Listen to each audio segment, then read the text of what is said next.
I'm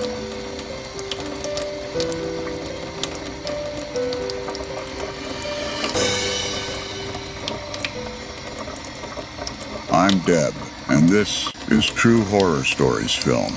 In a few seconds, you will hear the rain sound. I see you staring at your screen, trying to escape the heavy thoughts from today. Let my voice steady you. As the dashcam glides past an old abandoned gas station, its rusty pumps look like skeletons under the moon.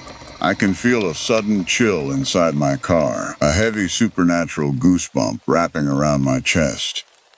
A soul is lingering by those empty bays, trying to tell me what happened, but you are safe here in the cabin.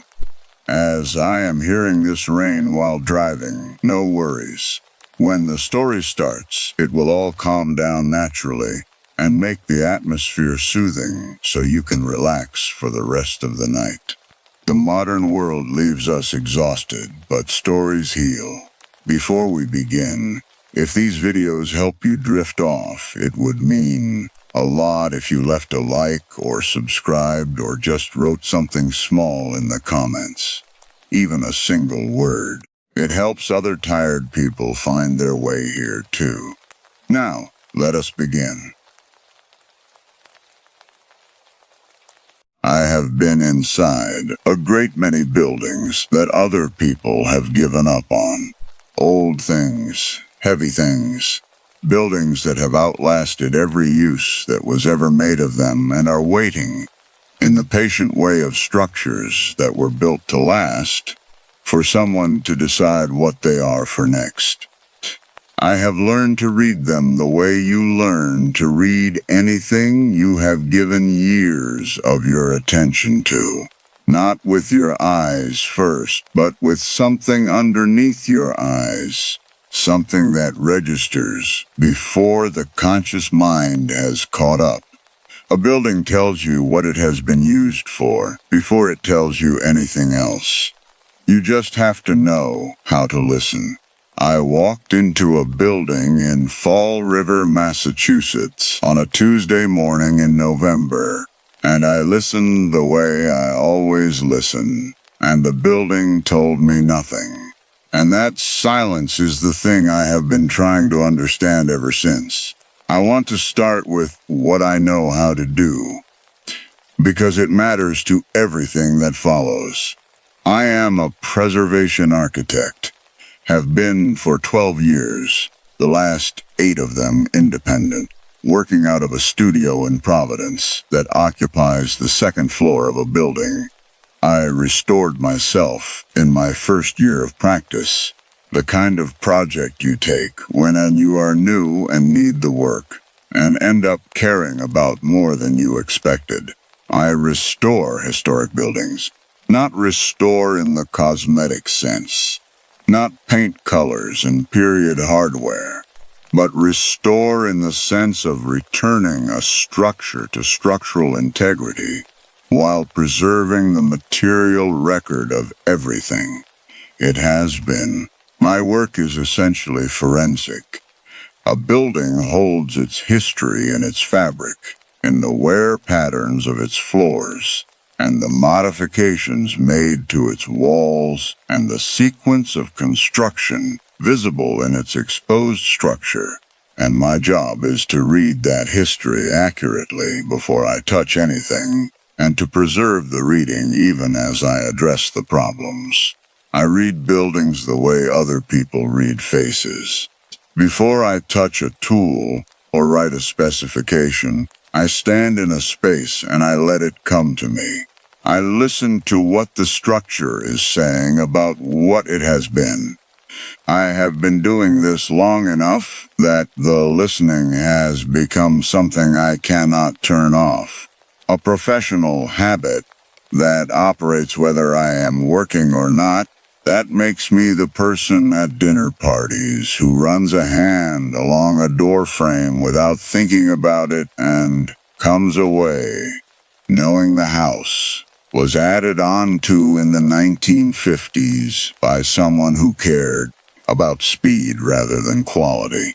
I tell you this because I want you to understand what it means that I spent 6 weeks inside a building in Fall River and felt nothing.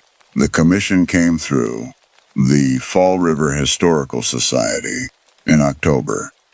A former social welfare building on Hartwell Street. 3 stories of brick construction from 1892. Vacant for 11 years since the nonprofit that had occupied it lost its funding and its lease simultaneously. The Historical Society had secured a state preservation grant and wanted a feasibility study for adaptive reuse as a community archive and meeting space. Straightforward work, the kind of project I had done many times. I drove up from Providence on a Tuesday morning in November with my measuring equipment and my camera and the particular readiness I bring to a new building, which is the readiness of someone who expects to find something worth finding. The building was handsome. That was the first thing.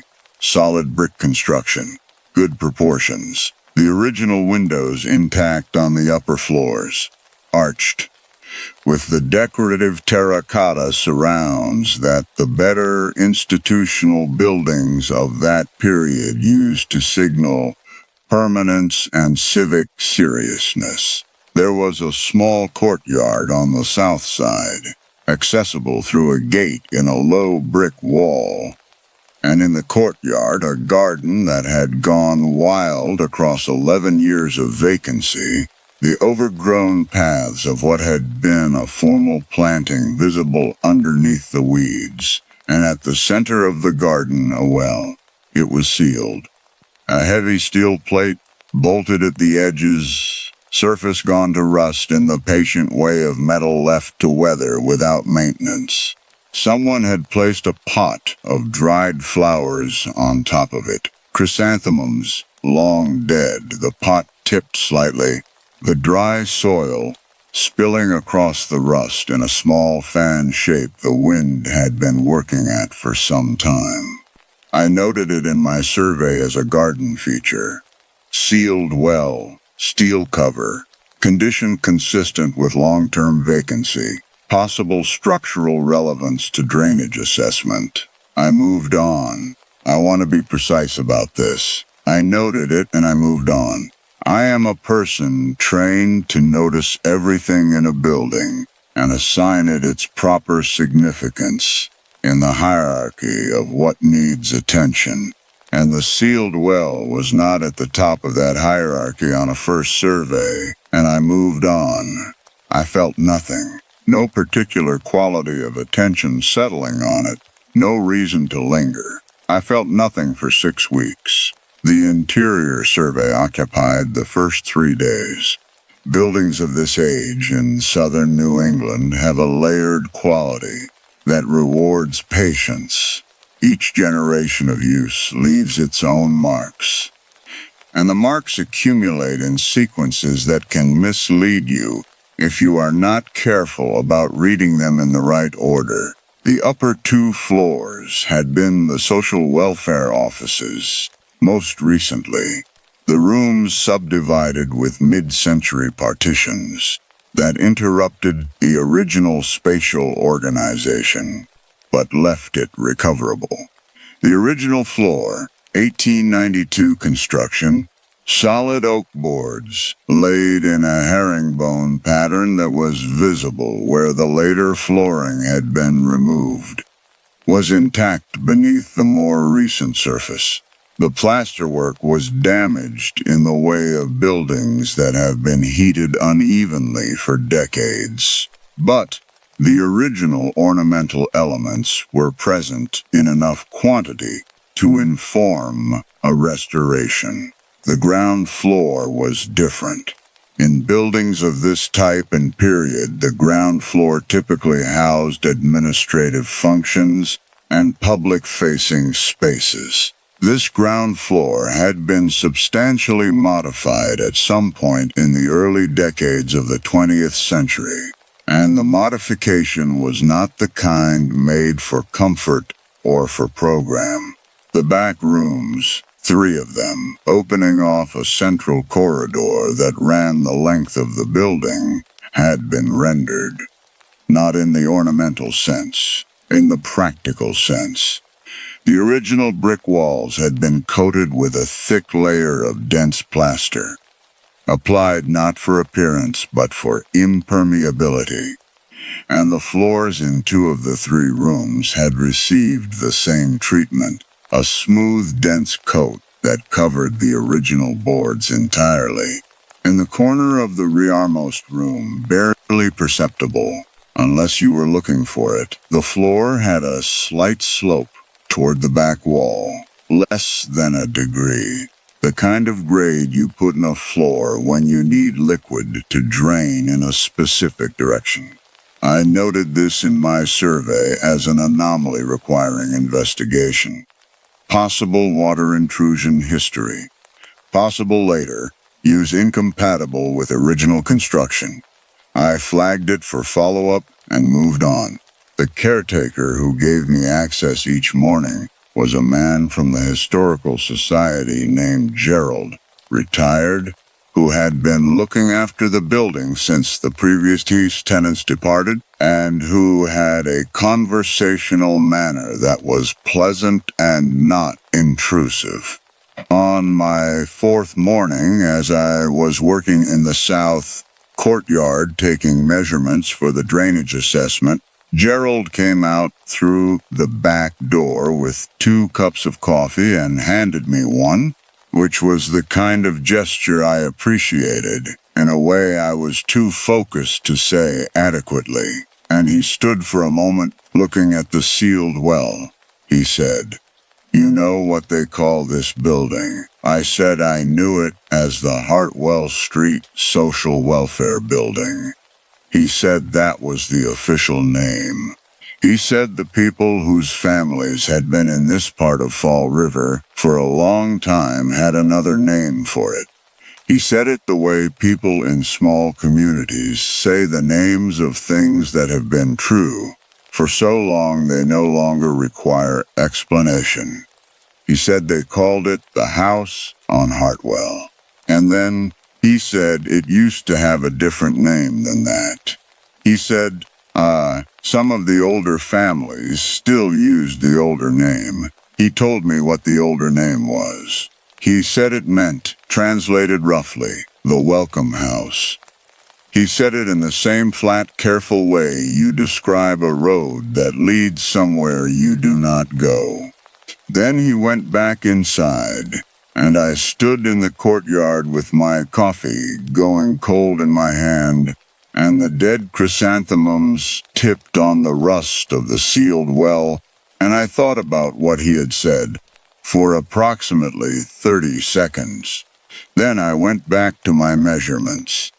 I want to be clear about this moment. I want to be precise about it in the way I try to be precise about everything in a survey, because the precision is the only honest thing I have left about those 6 weeks. I heard what Gerald said, and I assigned it its place in the hierarchy of what needed attention, which was the same place I had assigned the well and the rendered walls and the sloped floor. Significant enough to note, not yet significant enough to stop for. I was a professional doing a professional survey, and there was a great deal of material to get through, and the history of a building's names was not, in the technical sense, part of my remit. I noted it in my survey journal, House on Hartwell. Previous name, the Welcome House. Possible significance for heritage interpretation. Follow up with Historical Society archives. I moved on.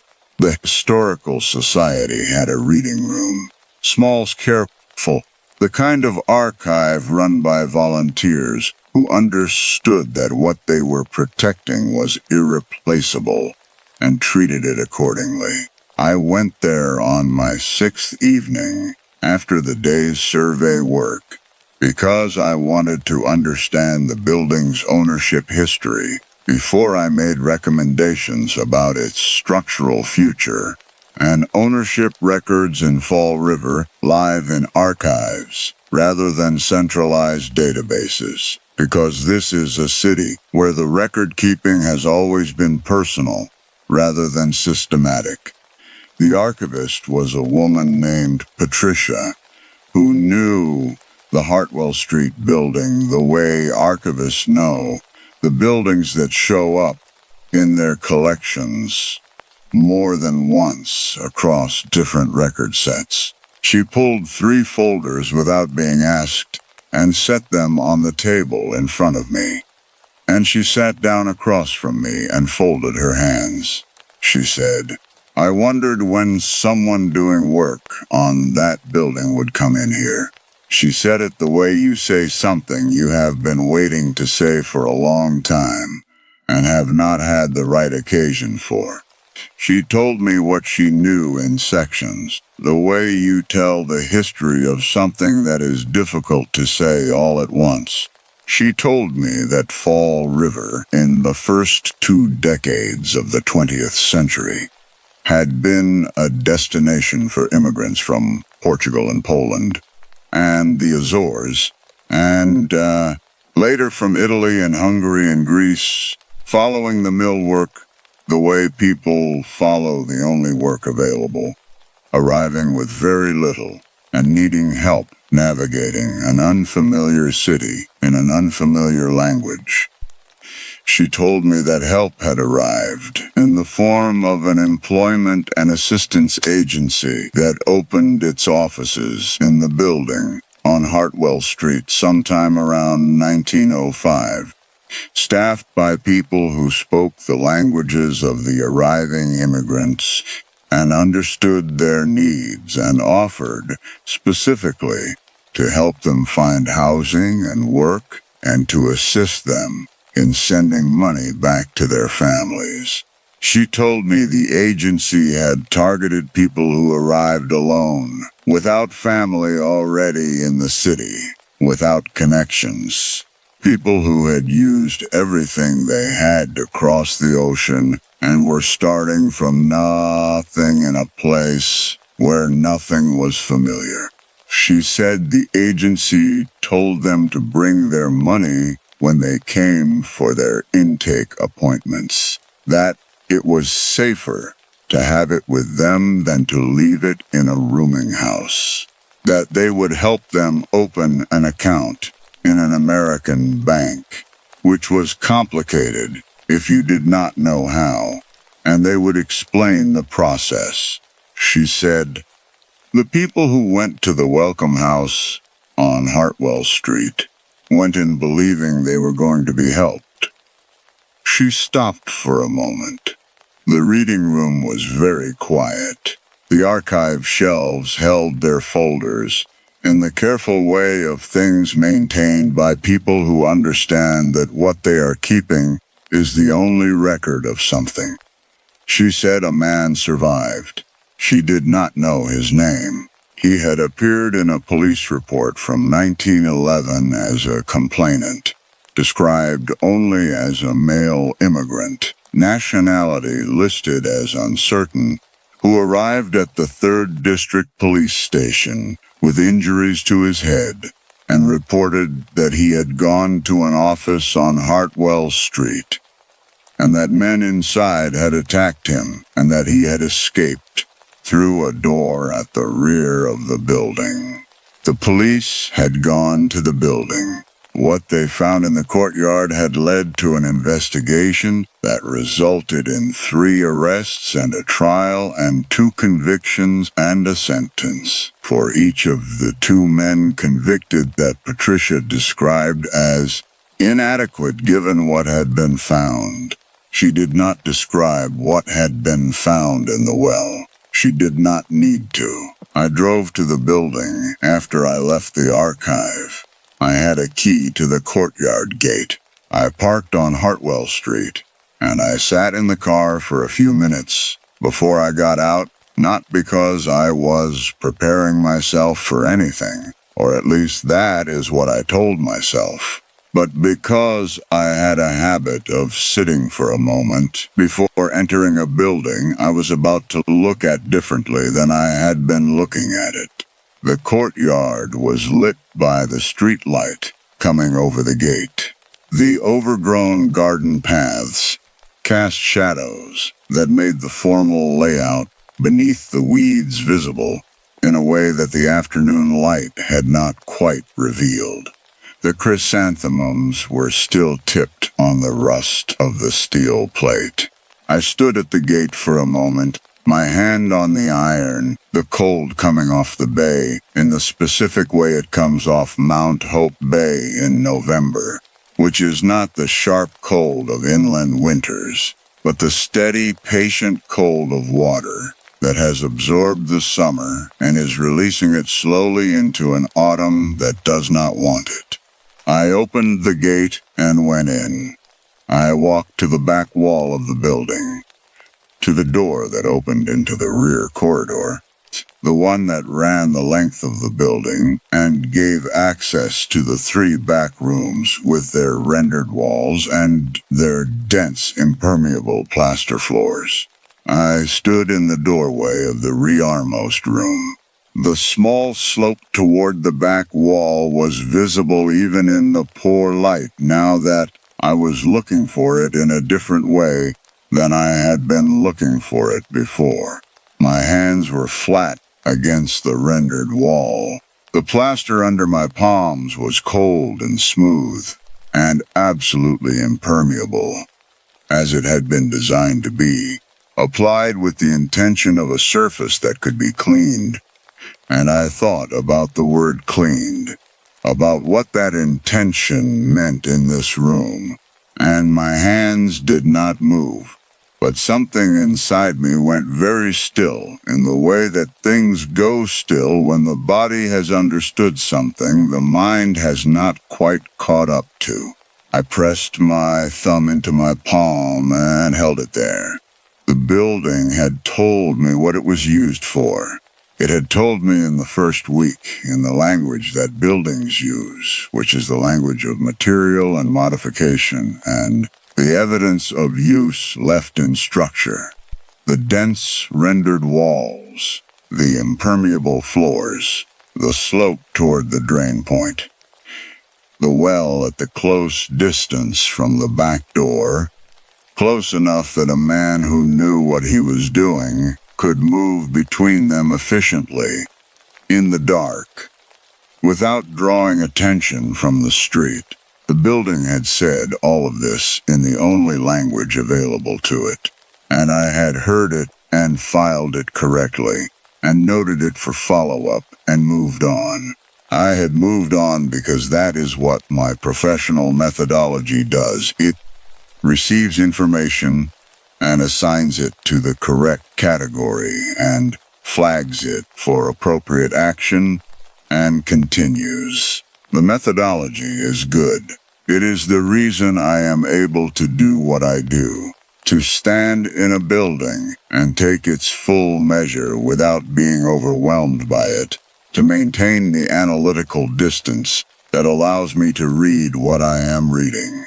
The methodology is not the problem. The problem is what the methodology costs.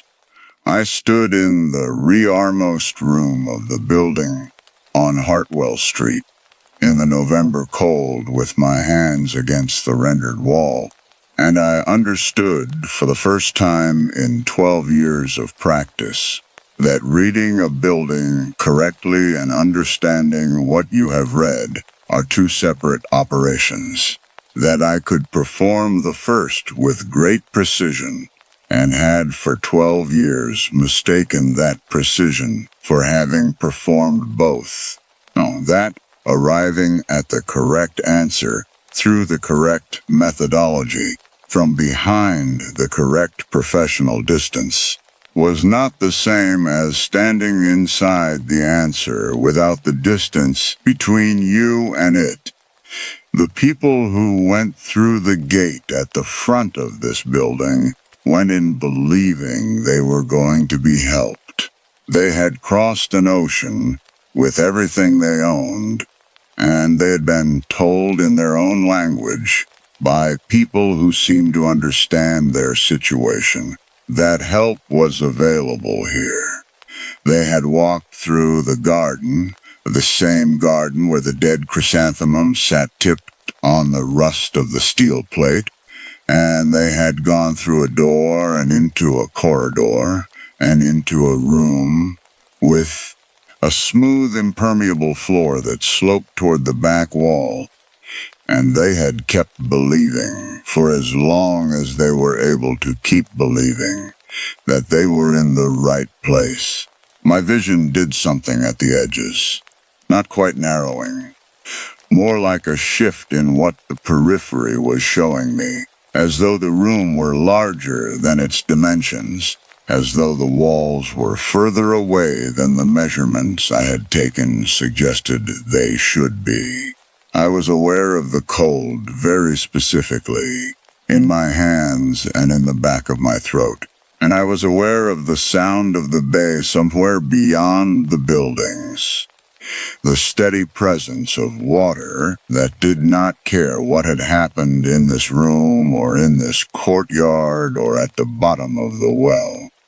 I thought about the man who had come to the 3rd District Police Station, the man whose name was not in the record, whose nationality was listed as uncertain, who had arrived with injuries to his head and told the police what had happened and led them here. I thought about what it took to run, what it took to get out through the rear door of a building where people who wanted you not to get out were between you and the front, and to keep running through a city where you did not yet know the streets in a language you were still learning, carrying nothing, because everything you had carried had been taken, and to find the police station and to tell what you had seen. I thought about the courage required to tell it clearly enough that the police understood what you were saying, and went to the building and found what they found. I went back outside. I closed the door of the back corridor behind me. I stood in the courtyard for a moment, looking at the sealed well, and I thought about the chrysanthemums, the dried ones tipped on the rust. I had noted them on my first morning, and assigned them to the category of evidence of long-term vacancy, which was accurate and was not the whole truth. Someone had placed those flowers on the well. Not recently. The drying and the tipping and the slow dispersal of the soil had taken time, but someone had placed them there deliberately on that specific surface rather than anywhere else in the garden, with an intention that the building survey category of evidence of long-term vacancy did not quite capture. The streetlight was coming over the gate. The bay cold was steady and patient. I pressed my thumb into my palm and held it, and looked at the flowers, and at the rust beneath them, and at the bolt heads holding the plate to its frame. And I stayed there until the staying felt like the right length of time, which I could not calculate and could not have explained to anyone who asked. I did not finish the commission. I have told the Historical Society that structural findings during the survey revealed complications that make the original scope of work unachievable without a significant redesign of the project parameters, which is true in the way that the most honest versions of incomplete explanations are true. The structural findings are real. The complications are real. What I have not told them is that the complication I cannot resolve is not structural. The complication I cannot resolve is this. I have spent 12 years believing that old buildings deserve to be saved. Not sentimentally. I have never been a sentimental practitioner. I have believed it the way you believe something You have reasoned your way to, with evidence and with consistency, and with the specific confidence of a person whose daily work confirms the belief that the material record of how people used space is worth protecting. That restoration is a form of truth-telling. That bringing a building back to integrity is an act that honors the history embedded in its fabric. The building on Hartwell Street has a history embedded in its fabric. I have read it. I read it correctly, eventually, with every tool my training gave me, and the reading is accurate, and the evidence is clear, and the history is real. The history is that people walked through the gate in that wall believing they were going to be helped, and the building was built for what was done to them in it. And the well in the courtyard held what it held. And someone came to the police station with injuries to his head and told them what had happened. And 2 men were convicted and received inadequate sentences. And the building changed its name and eventually became a social welfare office, and then an archive space, and then nothing at all, standing empty on Hartwell Street for 11 years, while the Historical Society found the money to ask someone to come and tell them whether it could be something again. I do not know what it should be. I have thought about this for 8 months, and I do not have an answer, which is the first time in 12 years of practice that a building has left me without an answer. I know how to restore structures. I know how to read the evidence of use and preserve the material record and return something to integrity. I do not know what integrity means for a building that was built for what this one was built for. I do not know if the concept applies. I do not know if my belief that old buildings deserve to be saved, that restoration is a form of truth-telling, holds in a place where the truth that is embedded in the fabric is the truth of what was done to people who walked through the gate believing they were going to be helped. I go back to Fall River sometimes, not to the building. I drive up from Providence on a clear morning, and I park on Hartwell Street, and I look at the gate in the low brick wall, and I think about the name it used to have, the Welcome House.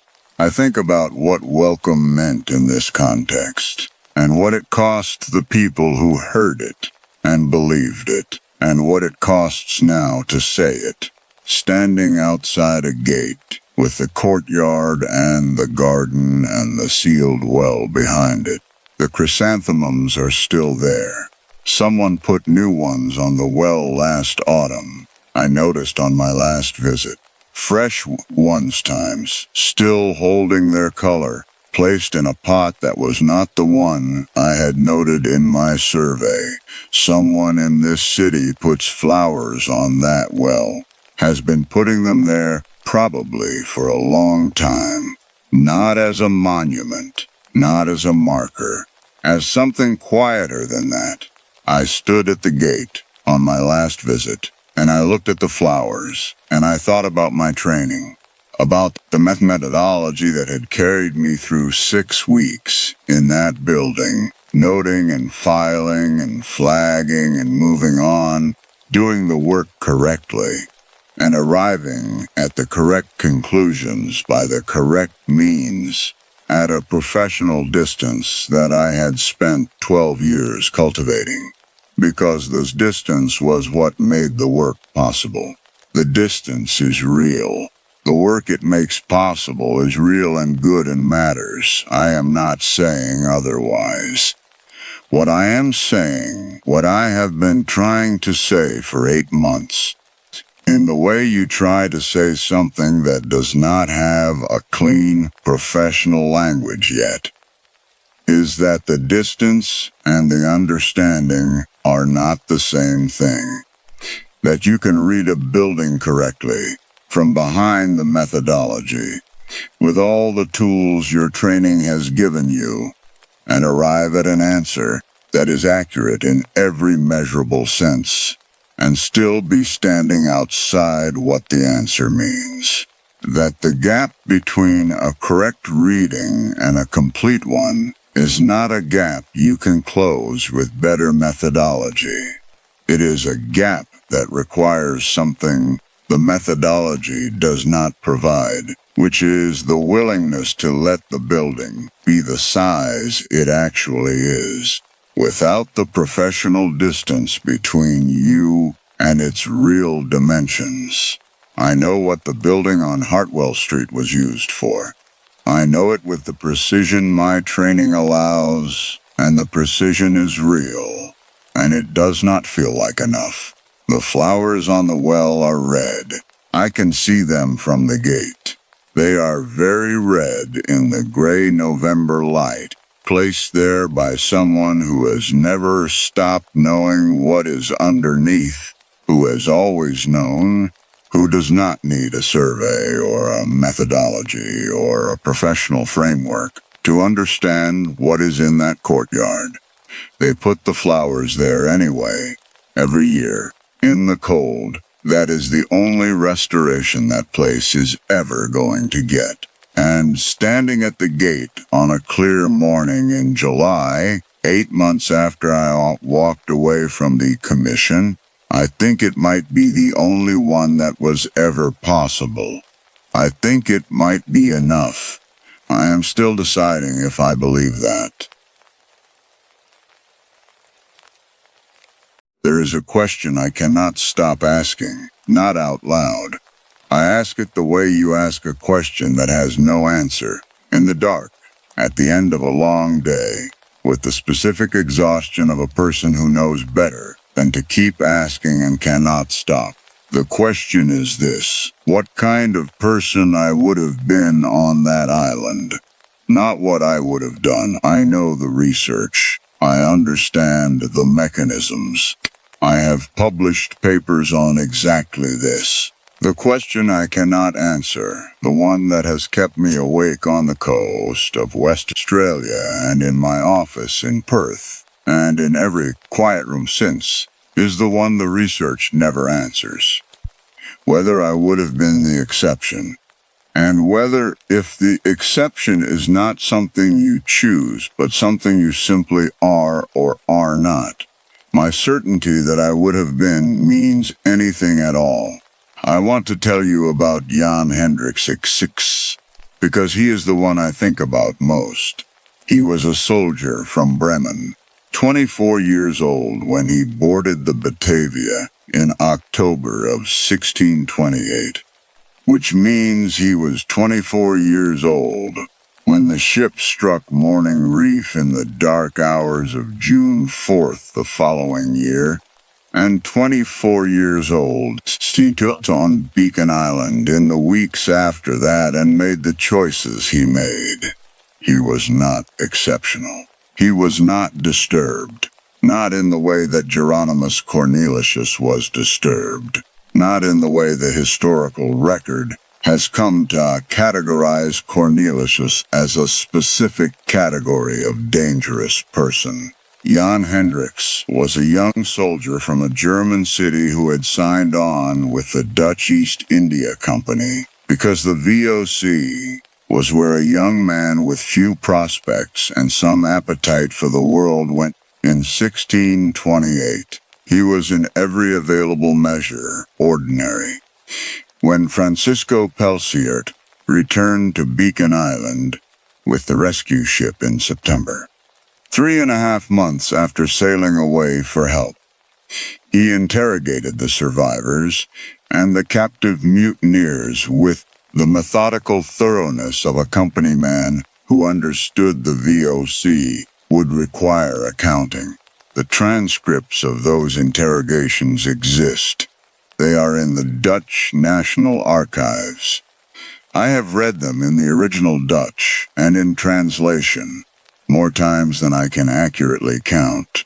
Across 3 field seasons of work on the island and the months of writing that followed each one, When Pelsayert asked Jan Hendricks about the origin and circumstances of what he had done, the soldier answered immediately, without hesitation. He said he had murdered and helped to murder 17 to 20 people under the order of Geronimus. He said it the way you say a fact you have accepted, the way you say something that has been true long enough that you have stopped being surprised by it. I found that the most difficult sentence in the archive, not the sentence about what he did, the sentence about how he said it. I came to this project through conventional academic channels. My department at the University of Western Australia had been in informal collaboration with the archaeological team working Beacon Island since the new excavations began in 2014, and when the team uncovered additional mass graves and skeletal evidence that added significant new material to the existing record, my department chair suggested that a psychological analysis of the surviving testimony, layered against the new physical evidence, would make a meaningful contribution. I was asked because atrocity is my subspecialty, which sounds like a strange thing to have as a subspecialty, and I have been asked at every dinner party since graduate school to explain why. The explanation is always the same. Someone has to try to understand how it happens. Someone has to be willing to look at it directly. I had studied Rwanda.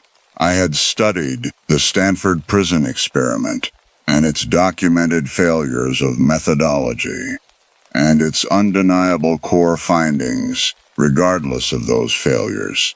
I had studied the specific psychological mechanisms by which ordinary people transform into agents of atrocity under the right conditions. I knew the literature. I knew every mechanism. I knew what the research showed about the role of authority and isolation and the gradual erosion of moral constraint through incremental escalation. I believed, going in, that I understood what I was going to find. I flew to Perth in March of the first year and drove north to Geraldton and took a research vessel out to the Houtman of Brolos in the early afternoon of a day when the Indian Ocean was doing what the Indian Ocean does in that latitude, which is moving with the specific indifference of something that has been here longer than anything it surrounds. I stood on Beacon Island for the first time in the late afternoon when the low winter light was making everything on the coral very clear, the way light does in places where there is nothing to interrupt it. The island is small. That is what hits you first and keeps hitting you. I had read the descriptions, studied the maps, understood intellectually the dimensions. What the maps do not prepare you for is what small means when you are standing on it. You can see every edge from the center. You can see every part of it from where you stand. There is nowhere to go on Beacon Island that is not visible from somewhere else on the island. 300 and some survivors reached this ground in June of 1629, and in the days before, Cornelius made it ashore from the wreck. They had found limited food among what washed up and no fresh water, and the particular despair of people who have survived a catastrophe and cannot yet determine if survival was the better outcome. I stood on the coral in the late afternoon light, and I thought about that, about what it does to a group of people to have no water and no visible rescue and no edge to walk to that is not the same edge they left. Then I did what I always do when I arrive somewhere new for research. I took out my notebook and began documenting. The environmental conditions, the spatial dimensions, the sight lines from various positions. My profession gave me a methodology for being in difficult places, and I used it, and it held me at the appropriate distance from the material, and I felt good about the work. I felt good about the work for the first 2 field seasons. Cornelius arrived on the island 9 days after the wreck, having remained on the Batavia until it broke apart completely beneath him, then floating for 2 days on timber before the sea deposited him ashore. He was, by every contemporary account, immediately recognizable as a man who knew what should happen next, which is the quality that groups of frightened, leaderless people find most compelling and most dangerous in roughly equal measure. He organized the food, he rationed the water, he formed a council and chaired it himself, gradually replacing its members with men who had been party to the mutiny plot before the wreck. He identified the threats to his authority and addressed them systematically. The soldiers were a threat. Their leader, Weebay Hayes, was a man who looked at things and did not look away. Cornelius sent Hayes and his 20 men to West Wallaby Island, 8 kilometers across the water, to search for fresh water, telling them he would send boats to bring them back if they found any. He did not send the boats. He expected them to die. They did not die. They found water and food, and they built a small stone fort and armed themselves with whatever they could find, and they waited, and what they were waiting for eventually found them, the survivors who escaped across the water, to tell them what was happening on Beacon Island. The killings on Beacon Island began covertly. Men sent out in longboats, pushed overboard in the dark, their deaths reported as accidents. Then the sick were killed. Then the infirm. Then the people isolated on a nearby island were visited by Cornelius's men and murdered there. Then the killing became open. The preacher, Gisbert Bastians, watched it happen. His wife was killed. 5 of his 6 children were killed. He watched all of it and did not intervene, because there was nothing he could do, and because doing nothing felt like surviving, and because the island offered nowhere to go that was not the island. I documented all of this in my field notes in the standard academic language of my discipline. Escalation patterns, authority structures, in-group formation dynamics. I had a vocabulary for every mechanism at work on Beacon Island, a literature to support it, a theoretical framework that predicted it accurately, and was, in every professional measure, correct. What I did not have was a category for what I found in the 3rd field season. In a grave the archaeologists had been working for 2 weeks by the time I arrived. 7 individuals, positioned on their backs, with their arms folded, buried facing east in the Christian manner. They had been placed carefully, with deliberateness, by someone who had taken time and attention in the immediate aftermath of the wreck, before Cornelius made it ashore, before everything changed. These were the early dead, people who had died of thirst or illness in the first desperate days, before the island became what it became. And someone had buried them this way, with the care you give to people you intend to remember. I stood over the excavation on a clear morning, the winter light making the coral and the exposed bone very specific, and I felt something shift in my chest that I want to be precise about. It was not grief. It was closer to recognition. I crouched at the edge of the excavation, The archaeologist working in that section gave me space, which she had learned to do. My hands were flat on the coral beside the grave. The cold coming off the Indian Ocean was the kind that sits in your joints rather than on your skin, and I was aware of it in my knees and in my fingers, and I did not move. I looked at the carefully folded arms of a person who had been dead for 400 years, and I thought about something I had not thought about since before the first field season began.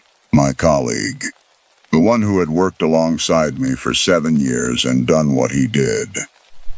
I had spent 7 years applying every tool I had to the question of how he could have done it.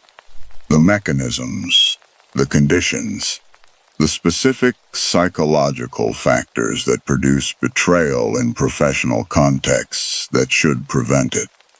I had run the analysis. I had found explanations that were coherent and supported by the literature, and that did not, in the end, satisfy me, not because they were wrong, because the thing I was actually asking underneath the professional question was something the professional question could not answer. The thing I was actually asking was, did I know him? And if I knew him and still missed this, what does that mean about what I know? I stood up from the edge of the grave. My legs were stiff from crouching. The archaeologist was watching me from 15 feet away, with the particular attention of someone who has noticed that something has changed. I walked to the eastern edge of the island, which took about 4 minutes because that is the kind of island it is. I stood at the edge and looked at the Indian Ocean, which looked back with the indifference of something that was here before the island and will be here after it. And I thought about Jan Hendricks, 24 years old, from Bremen, answering Pelsert's questions in the flat voice of a man who has accepted a fact. My research on moral disengagement identifies conditions, not personality types. This is the honest finding of the literature. The mechanisms operate on people who are exposed to the right conditions in the right sequence. And what the research cannot tell you, what it is professionally and carefully silent on, is whether any given individual would be the exception. The research describes populations. It does not describe persons. I had always read that silence as appropriate scientific humility. I had never read it as a gap. Standing on the eastern edge of Beacon Island with the ocean in front of me and the grave of the man who folded those arms somewhere behind me, I understood for the first time that the gap was there, and that I had been standing in it for the entirety of my career. That the confidence with which I said I understand how this happens had always contained underneath it the unexamined assumption that understanding the mechanism was the same as being outside it. That my professional formation had produced in me a knowledge of human behavior under extreme conditions, and that knowledge had never once been pointed at myself. My vision did something at the edges then, not narrowing exactly. More like what happens when you have been looking at something for a very long time, and then you look away, and the afterimage sits in the center of everything you try to see instead. I pressed my palms against my thighs. The cold in my fingers was specific now, not ambient. I counted the horizon line without meaning to. The place where the ocean met the sky, the flat line of it, the way it did not change no matter how long you looked at it, or from which part of the island you looked. I thought, I need to write this down. The instinct was immediate and professional. Document, record, convert experience into data. I reached for my notebook, and my hand was shaking in the way. Hands shake when they have been cold for too long, and I held the pen, and I did not write anything. And I stood there for longer than I should have stood there before I walked back across the island to the excavation. The work continued for 6 more days. I did the work correctly, because the work was real, and the archaeological team was depending on my analysis, and the record needed to be made.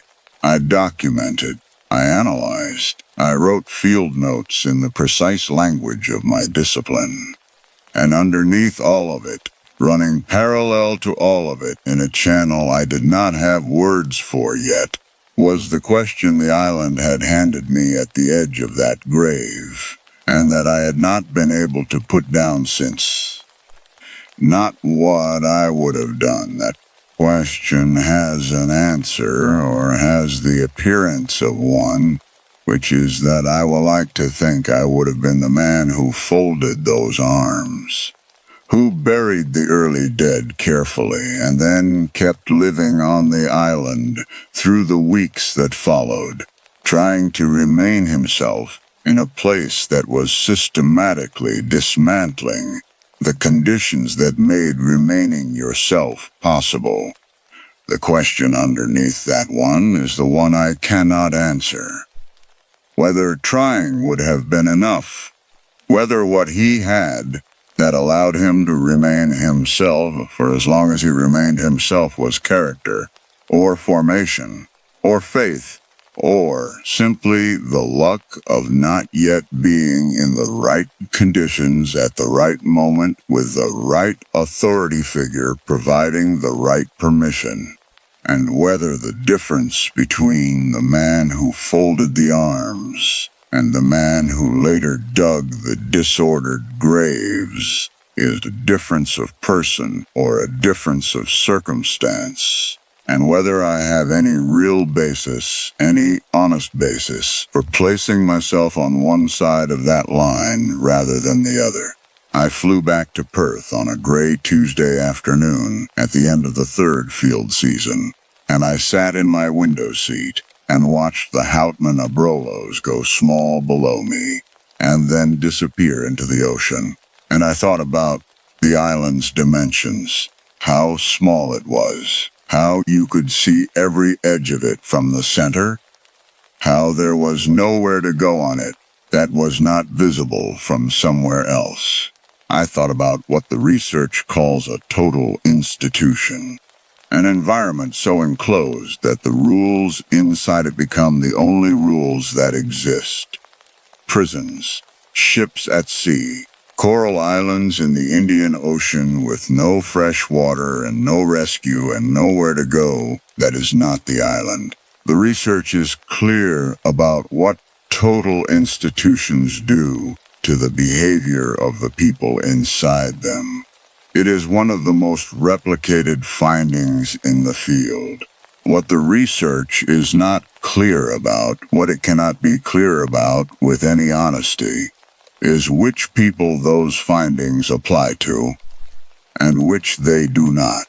Whether there is a person who goes into a total institution and comes out having remained exactly themselves.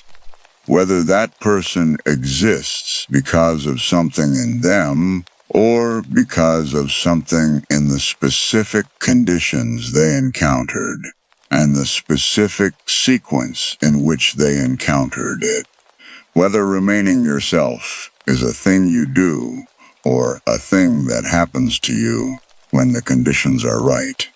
I have a colleague who has read the paper I published from this project. He told me it was the best work I had produced. He meant it as a compliment, and I received it as one. And I have thought about it since with the specific discomfort of a compliment that lands in the wrong place, because the best work I produced came from the moment I understood that my professional expertise had always been the instrument of a blind spot rather than the remedy for one. I know the mechanisms. I have always known the mechanisms. What the island showed me, standing at the edge of a grave in the low winter light of the Houtman Abrolhos, is that knowing the mechanisms and being outside them are not the same knowledge, and that I had spent my entire career treating them as if they were, and that I had never once, in all that time, turned the tools around and pointed them at myself. I will not go back to the island. The research is complete, and there is no professional reason to return, and this is the true reason, and also not the whole truth. The whole truth is simpler. The island showed me something about myself that I did not expect to find there, and the finding is not comfortable, and I do not need to stand on the coral again to keep finding it. I find it in my office. I find it in the papers I review and the lectures I give, and the confident language of my discipline, which I use now, with a precision I did not have before the third field season, a precision that includes the gap. I think about the man who folded those arms, the one whose name is not in the archive, the one who buried the early dead with care and then went on living on the island through everything that followed, trying to be who he had been in a place that had decided he should not be. I do not know if he managed it until the end. The bones do not say. The testimony does not say. The archive is silent on the question of whether a person can remain themselves when the conditions work long and hard enough against it. And I think now that the silence is the most honest thing the archive contains. He folded their arms. That is what I know. In the days before Cornelis came ashore, and the island became what it became, when there was still a kind of order and a kind of grief and a kind of ordinary human care that could be given to the dead. He folded their arms and buried them facing east and went back to the living. I think about what that cost, whether it cost him anything yet in those early days, or whether the cost came later, when the island had become the island and the man who had folded the arms was still in it, still trying, still the kind of person who would fold them if the opportunity arose again.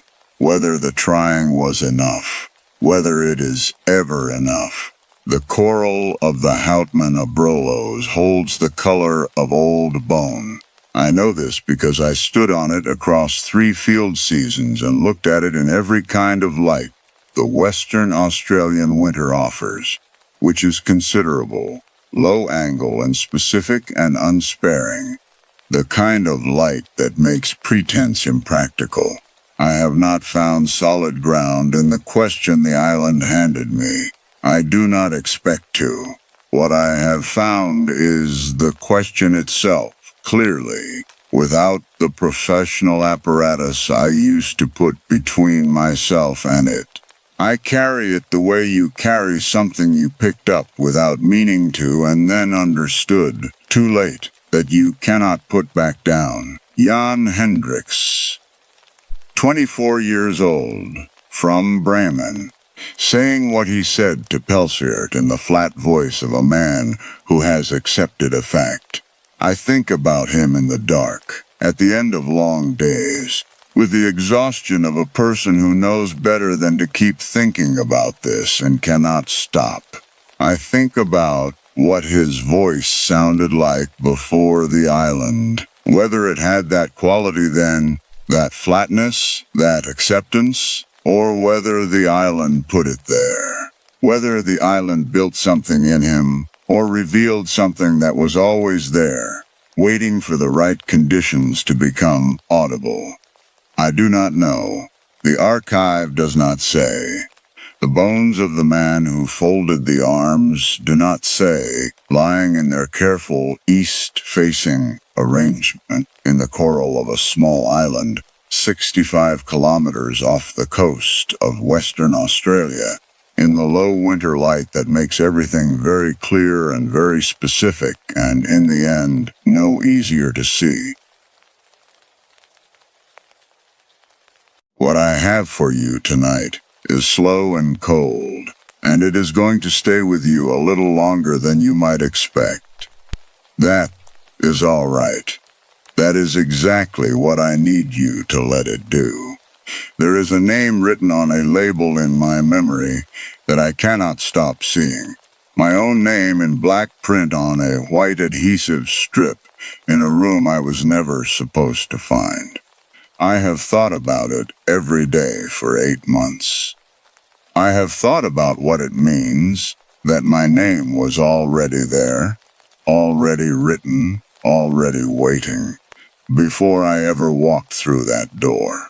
I am thinking about who will put it there, and I think about who knew enough about me to try to stop from going. Before I start, I want you to know that I am not someone who makes poor decisions. I want that on the record before I tell you about the decisions I made. I spent 2 years learning to read financial structures the way other people read faces. The small inconsistencies, the numbers that do not quite line up, the shell within the shell within the shell. I was good at it. My advisor said I had a natural instinct for finding the thing that had been hidden in plain sight. I believed her. I had no particular reason not to. I also want you to know about my brother. His name is Daniel, and he is 23 years old, and he has been on the transplant list since he was 20. I am not going to tell you all of it because some of it is not mine to tell. What I will tell you is that I know the statistics. I have read every paper. I know what 3 years on that list means, and I know what 4 years means, and I know what the trajectory looks like. And I stopped sleeping normally sometime around the 14-month mark of his weight when I did the math for the first time and then put my laptop away and did not open it again for 4 days. That is the thing I was carrying when the posting appeared. I found it on a Tuesday evening in February, sitting in the graduate study room on the 4th floor of the business building with a thermos of coffee that had gone cold 2 hours earlier and a data set I could not make balance.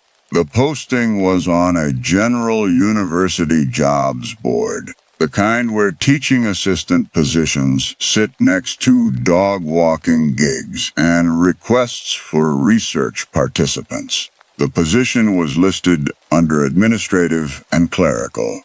Personal assistant, it said. Flexible hours, competitive compensation, $1,000 per week. I read it 3 times. A forensic accounting student reads a number like that the same way a doctor reads an irregular heartbeat. Not with alarm, exactly. With a specific quality of attention that means something has registered, and the mind is deciding what to do with it. $1,000 per week for a personal assistant position with no listed qualifications and no company name was not a number that made sense. I knew that. I sat with my cold coffee and my unbalanced data set, and I knew that completely. Then I thought about Daniel. I sent the application that night. I told myself it was data collection. I told myself I was curious about what the response would look like, that a forensic accountant in training should understand how these things work from the inside. that I was being rational and deliberate, and not at all the kind of person who makes poor decisions under the pressure of watching someone she loves get slowly worse. I told myself all of that. I had gotten very good at telling myself things by February of that year. Outside the study room window, the campus was dark except for the pools of light under the path lamps. And the cold was the particular Ohio kind that comes in off the flatland with nothing to slow it down, pressing against the glass in a way you could feel from 3 feet away.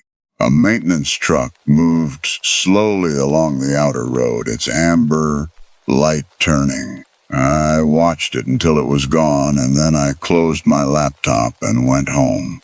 The health center had run a blood drive the week before. I had gone on a Thursday afternoon between classes, the way I did every semester, because it was easy, and the cookies were good, and I had O-negative blood, which the posters always reminded donors was the universal type, accepted by any recipient, regardless of their own. I had a small bruise on the inside of my left elbow that was still fading. I remember pressing my thumb against it when the application confirmation came back, in the elevator going up to my apartment. Not because it hurt, because my hands needed something to do. The response came 3 days later, a text from a number I did not recognize, 9 digits that matched no format I knew. "You have been selected," it said. Then a second number, and an instruction to message it to receive your first assignment. I sat on my bed and read it 4 times. Then I opened a new document and wrote down everything I noticed. The phrasing, selected, not hired. The absence of any company name or contact name. The relay structure, one number pointing to another, a basic anonymizing layer that anyone who had spent 5 minutes reading about financial fraud would recognize. I listed these things in order of their significance, and I looked at the list for a long time. Then I thought about the $1,000. Then I thought about Daniel. I messaged the second number. The assignment arrived within minutes. A package would be waiting for me at 9 in the evening at a specific address. I was to pick it up and deliver it to a second address listed below. Payment upon delivery, $500. Transferred immediately, the remaining $500 on completion. Do not open the package. I sat with that for a long time. My training said the relay structure, the cash equivalent transfers, and the instruction not to examine the contents. This is a description of a courier operation with at least 2 layers of deniability built into it. My training said the person who designed this knew what they were doing and knew how to build a structure that would hold up if any single participant was examined in isolation. My training said stop. And then $500 arrived in my account, sitting there, real, before I had agreed to anything, before I had done anything. The money already transferred as a gesture of good faith, or as a demonstration of capability, or as both at once. $500. That was in fact about what I made in a month of teaching assistant work. I thought about the waiting list. I thought about a phone call with Daniel the previous Sunday, in which he had told me, very carefully, the way he had learned to tell me things, that the doctors had adjusted his medication again. I thought about the way his voice had sounded when he said it, even and deliberate and not wanting to cost me anything. I put on my coat. I checked the address. I got in my car. The pickup location was an old service station on the east side of the city, closed for what looked like several years, the canopy still standing over pumps that had been removed. I sat in my car for 4 minutes with the engine running before I got out. The cold was absolute, and without wind, the kind that makes every sound carry. A dog somewhere 3 blocks away, a train. Nothing moved. A man came out of the shadows near the old service bay. He was very tall and wearing a dark jacket with the hood up, and he was holding a package wrapped in brown paper about the size of a shoebox. And he had covered his lower face with something dark, a scarf or a balaclava, so that only his eyes were visible. He did not say anything when he held the package out.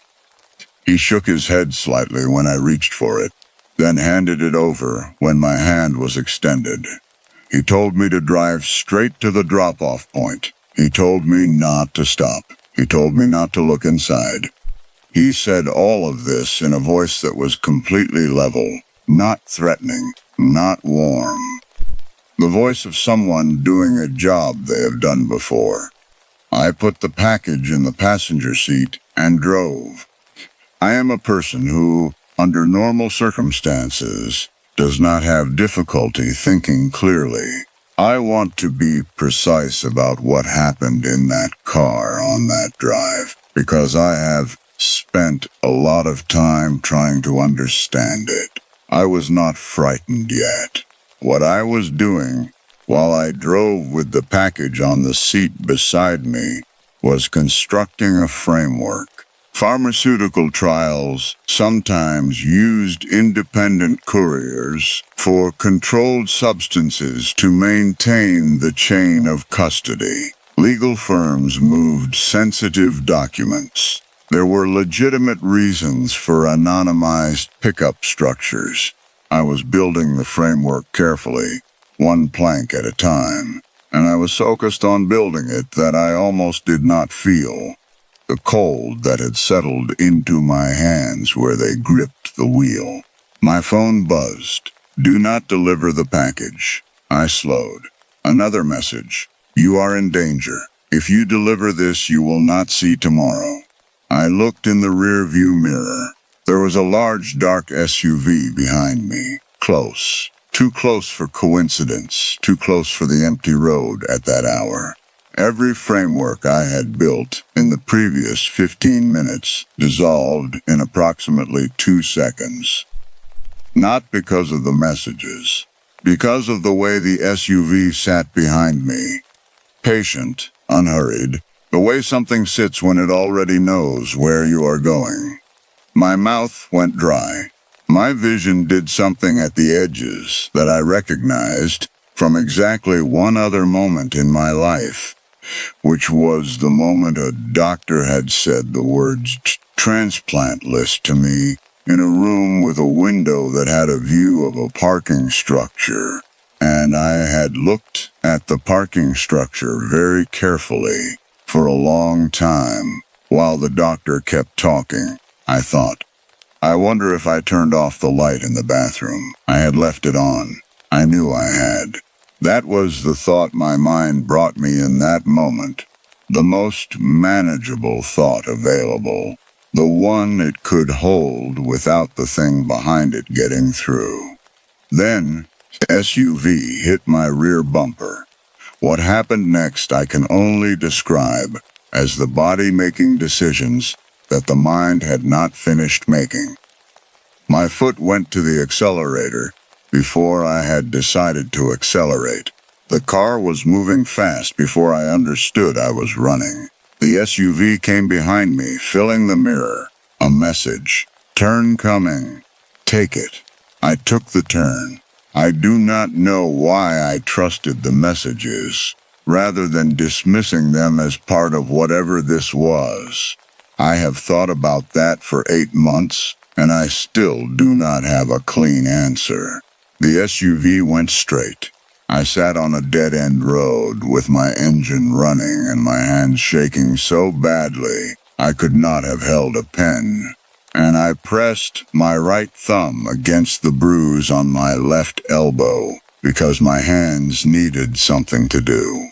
Another message. Leave the car, take the package, walk 500 steps north. I want to tell you, I did not do it. I did not do it is what a person with better judgment would have done. But the person who made those decisions was a 26-year-old woman who had just been hit by a car and was sitting on a dead-end road with a package she did not understand, and someone sending her messages that had, so far, been correct. I had no phone signal strong enough for a call. I did not know where I was precisely enough to give an address. My car would not start reliably in cold weather, and I did not know if it had been damaged.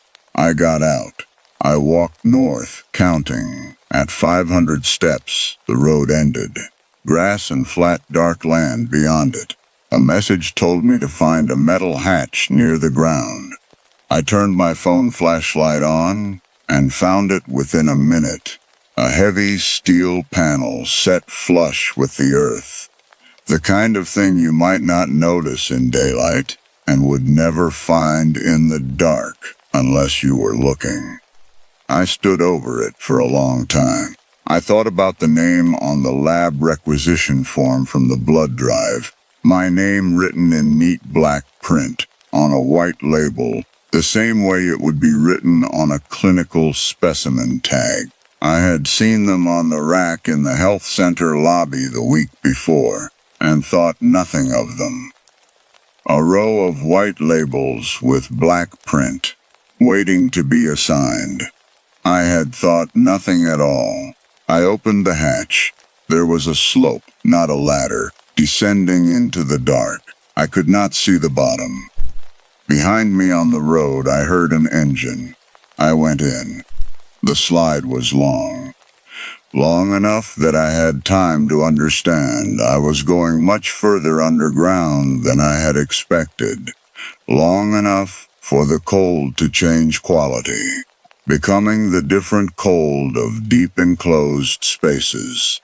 When I hit the floor, I sat still for a moment, letting my eyes adjust, letting my breathing stabilize. I was in a corridor, wide, low-ceilinged, lit by utility lighting mounted in the ceiling at long intervals.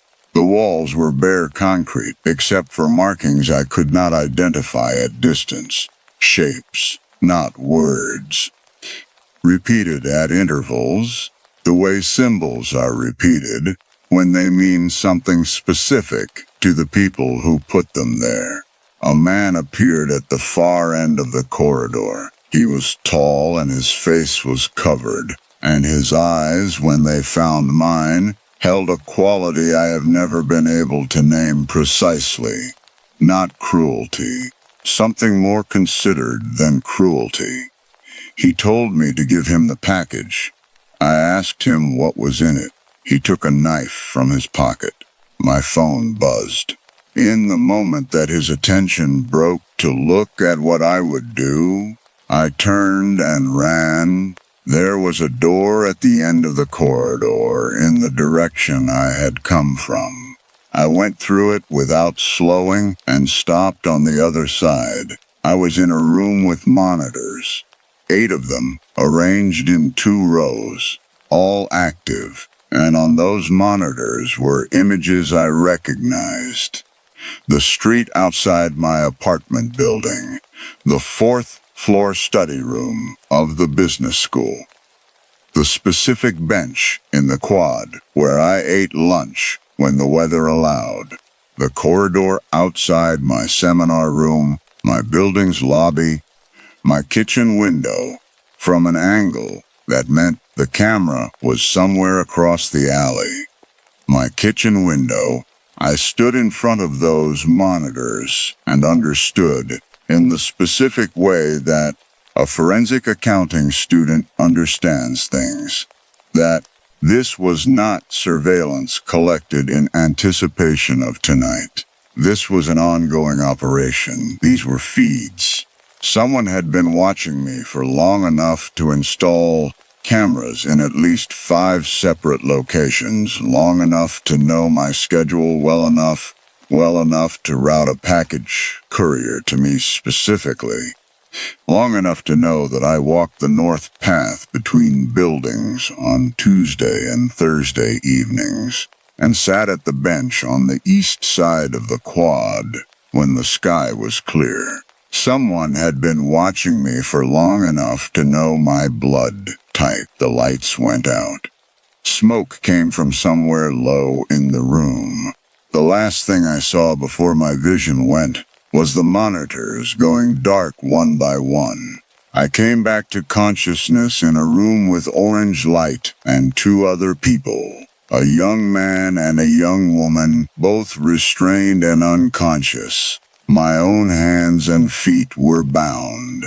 The room smelled of antiseptic and something beneath the antiseptic that I did not want to identify. I will not describe in detail what the next hour was.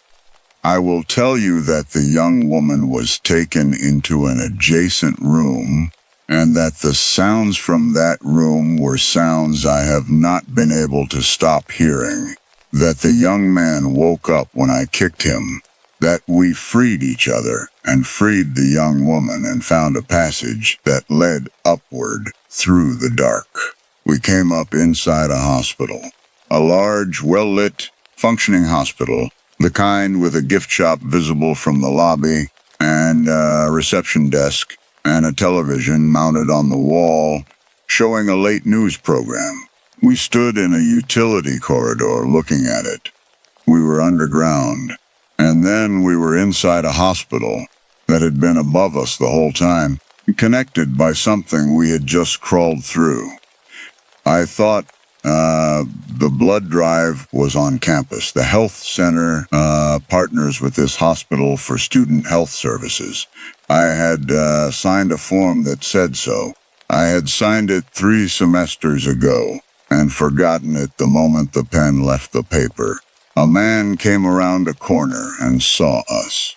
He was wearing scrubs and a hospital identification badge, and he was the same height as the man in the corridor below, and when he looked at us, in the moment before he controlled his expression, his face held the same quality I had seen in those eyes above the covered face. Something considered. Something that had made a calculation about me before I had walked into any room. A patient was wheeled out of surgery behind him. The family was crying in the hallway. I looked at the patient's wristband and saw the name printed there. And it was one of the names from the labels on the samples in the room below. I had seen that name on a white adhesive strip next to mine. We walked out of the hospital. We did not run. Running, I understood without deciding it, was not the correct thing to do. We walked through the automatic doors and into the February cold, and we kept walking until we reached a bus stop. Other people at it under a light, and we stood there. The man whose network it was appeared in news articles 4 months later.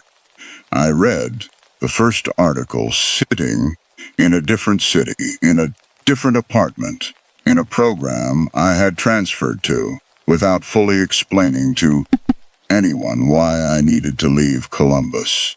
I read it on my phone at 2 in the morning the way I read things now, with the lights on. The network had been operating for 3 years. The hospital connection was real and documented. The blood drives were recruitment events.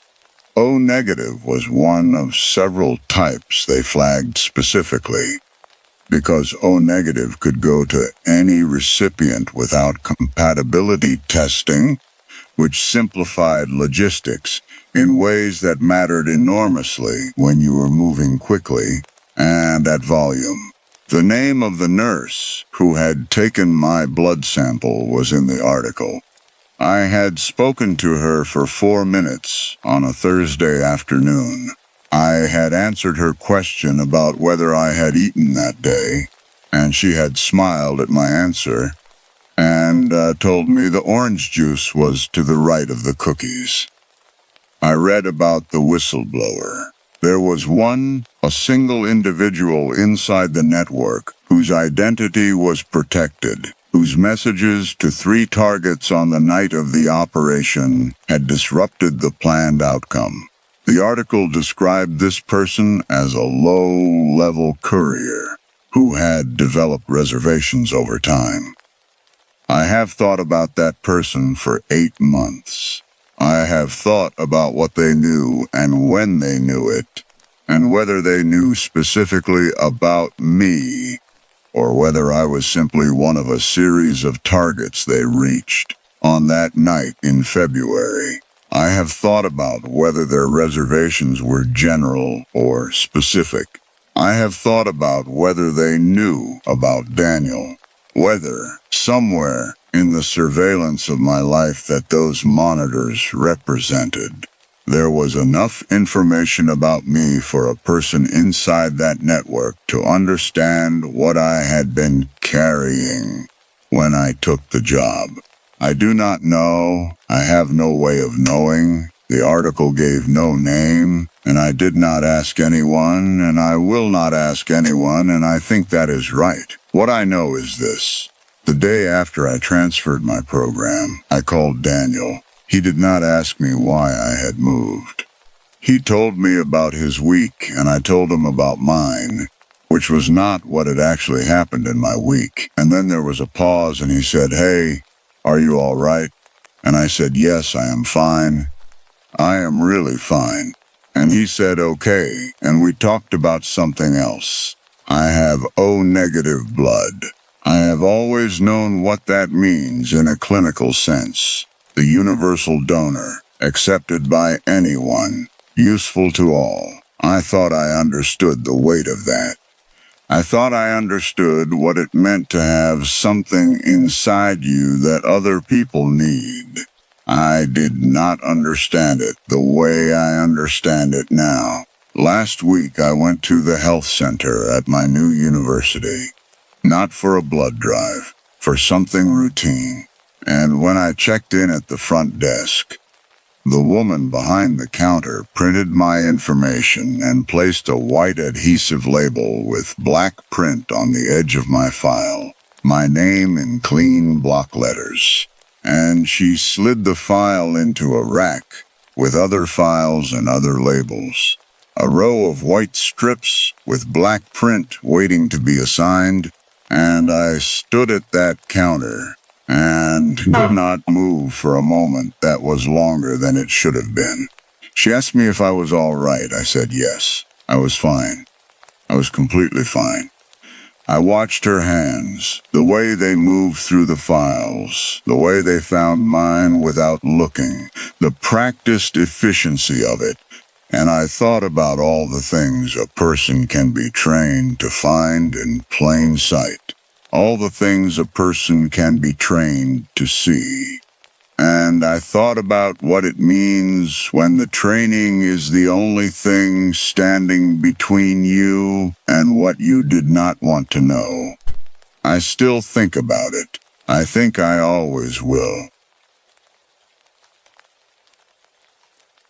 Whatever you are carrying tonight, you can put it down. You do not have to figure anything out right now. You do not have to be anyone in particular. What I have for you is dark and slow, and it is going to ask something of you. Not much, just your attention, just your willingness to stay inside it for a little while. That is all. I will do the rest. There is a moment I return to. Not the worst moment. I want to be clear about that. Not the one you would expect. It is a small moment, earlier than all of it, when I was standing in a break room under fluorescent lights, with a glass vial in my hand, and someone I loved more than I had ever loved anything was looking at me from across a formica table. And I felt for just one second completely known. I have spent 14 months trying to understand why that is the moment I keep coming back to. I think I am beginning to understand. I think understanding it is the thing I have been most afraid of. I want to start with what I was before Marcus, because I think it matters, and because no one has ever asked me about it that way. The evaluators always started with Marcus. They wanted the relationship, the timeline, the sequence of events. They wanted to know what he said and what I did and in what order. No one ever asked who I was before. He said my name for the first time across a restaurant table in October of 2011 and looked at me. I was the answer to a question he had been carrying for years. I was 20 years old. I was a second-year veterinary technician student at a community college outside Asheville, working 20 hours a week at an animal clinic to cover the gap between my financial aid and my rent. I was the kind of person who other people described as reliable, steady, good in a crisis.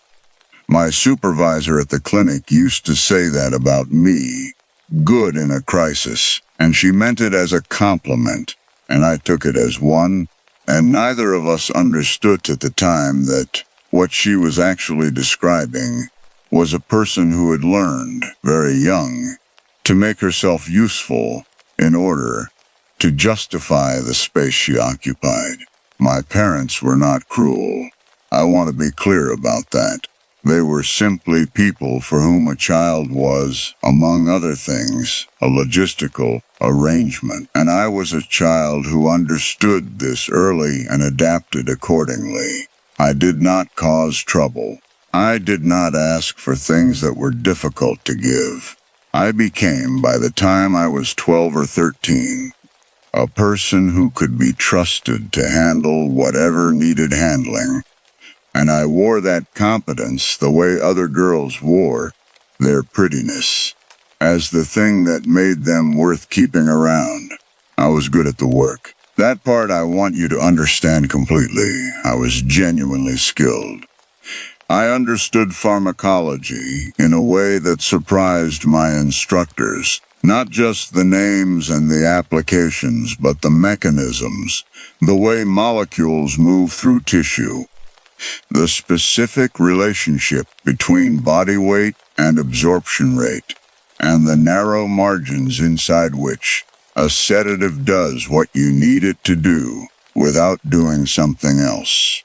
My supervisor used to let me run the induction calculations on surgical cases even before I was fully certified, because she trusted my numbers. I was good at the work. And Marcus noticed. He came into the clinic on a Tuesday in October with a retriever named Bishop who had eaten something he should not have eaten, and while I was taking the intake information at the front desk, he asked me 3 questions about the dog's treatment that were not the questions pet owners usually asked. They were technical questions, precise questions. He had done his reading before he came in, or else he simply understood, in the way that some people understand things quickly, how to ask the question that showed he had been paying attention. I answered him. He listened to all of it. He said, at the end, "You actually love this, do not you?" Not a question, a recognition. I had been working at that clinic for 14 months. And no one had ever said that to me before. Not because it was not true, because it had not occurred to anyone to notice. We had dinner 3 days later. By Christmas, we were inseparable, and by the following spring, he had moved into my apartment. And by the summer after that, I had stopped being the quiet, competent, invisible person who held things together for everyone else, and had become, instead, the most important person in Marcus Hale's world, or so it felt from the inside, which is the only place any of us ever feel anything. I am going to be careful here. I have spent a great deal of time in rooms with evaluators being asked to describe Marcus, and I have learned over those years to be very careful about how I do it. The evaluators wanted a monster, not because they were cruel, but because a monster would have explained certain things more cleanly. A monster explains the sequence of events in a way that leaves the other person, me, in this case, standing somewhere comprehensible. Either she was afraid of him, or she was like him. Those were the two positions the evaluators had room for. What I have never been able to make anyone understand is that the truth is worse than both. Marcus was not a monster when I met him. He was a man who was brilliant and funny and intensely focused, and the focus, when it was directed at me, felt like standing in sunlight for the first time after a long winter indoors. He made me feel, every day, like the most interesting person in any room. He wanted to know everything I knew. He asked me about my work, with the specific, hungry attention of someone who genuinely could not get enough of what I had to say. We would lie in bed on Sunday mornings, and I would tell him about pharmacology, about the way different compounds are metabolized through different tissue types, and he would listen with his whole body, still and intent, and I would feel myself expanding under that attention the way a plant turns toward light. I did not understand then what he was learning. The clinic held a blood drive in September of 2012, a staff initiative, nothing required. I went on a Thursday afternoon and came back with a small bruise on the inside of my elbow that I pressed my thumb against absent-mindedly for the next 2 days. Not because it hurt, but because my hands needed something to do when I was thinking. Marcus noticed the bruise before I told him about it. He touched it very gently with the tip of one finger and asked me about it, and I told him. And he said something I have thought about for years since. He said, "You give things away so easily. You always have. You open your hand and give." I thought it was the most romantic thing anyone had ever said to me. That October, the leaves on the hardwoods above Asheville went amber and gold, and that thin mountain light came through them sideways in the late afternoons, and everything was beautiful in a way that, in retrospect, felt like warning. I did not feel the warning then. I was 21 years old and completely in love, and I had recently been promoted at the clinic. Full certification, my own key to the medication cabinet, my own set of calculations on every surgical case. I had a key on a ring with 2 others, the clinic's front door and my apartment, and I carried it in my coat pocket and touched it sometimes on the walk between the parking lot and the building, the way you touch something that reminds you who you are. Marcus proposed in November. I said yes before he finished the sentence. There was a staff Christmas party at the clinic in December of that year, a small thing in the break room with grocery store cookies and sparkling cider, and someone's playlist coming out of a portable speaker on the counter. I remember the break room very specifically from that night. The fluorescent light, slightly blue, the smell of the antiseptic wipes someone had left open on the counter, the medication shelf along the back wall, with its rows of labeled stock, amber glass, white labels, black print. We used them every day, and I did not see them anymore. The way you stop seeing the things that belong to the architecture of your life. Marcus had come to pick me up. He was standing near the door, talking easily to my supervisor. That was one of his gifts, that ease, the way he could make anyone feel like the most interesting person in the room when he chose to. And I was at the counter cutting the cling film off the cookie tray. And I looked up, and he was already looking at me across the break room with that expression he had that I had never been able to adequately describe to the evaluators. Not hungry, not calculating. Something that looked, from the inside, exactly like being completely known. He held it for a moment. Then he looked very briefly, almost casually, at the shelf behind me. At the time, I thought nothing of it. I have thought about it every day for 9 years. The winter Marcus and I got engaged, I learned something about myself that I have spent a long time trying to unlearn. I learned that I could know something completely and choose, with full awareness of what I was doing, not to act on it. That the gap between knowing and acting is not small. That a person can stand on one side of that gap with the knowledge in their hands, feeling its weight, understanding its shape, and still not cross. I want to be precise about this because it is the thing no one has ever asked me about directly. Not the prosecutor, not the evaluators, not the corrections counselor I spoke to every 2 weeks for the last 4 years of my sentence. They asked me what Marcus said, and what I did, and in what order. They asked me about the timeline and the mechanism and the chain of events. No one ever asked me about the gap. No one ever asked me what it feels like to know something and decide in real time not to know it. I am going to try to tell you, because I think it is the only honest thing left that I have not said. The first time I understood what Marcus was planning, I was standing in the break room of the clinic at 7:40 in the morning before anyone else had arrived making coffee. This was March, 4 months after the Christmas party, 2 months after the engagement. The clinic did not open until 9.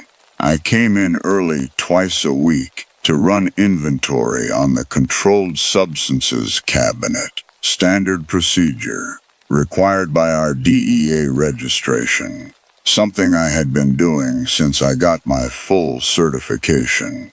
I unlocked the cabinet, I counted, I cross-referenced against the log.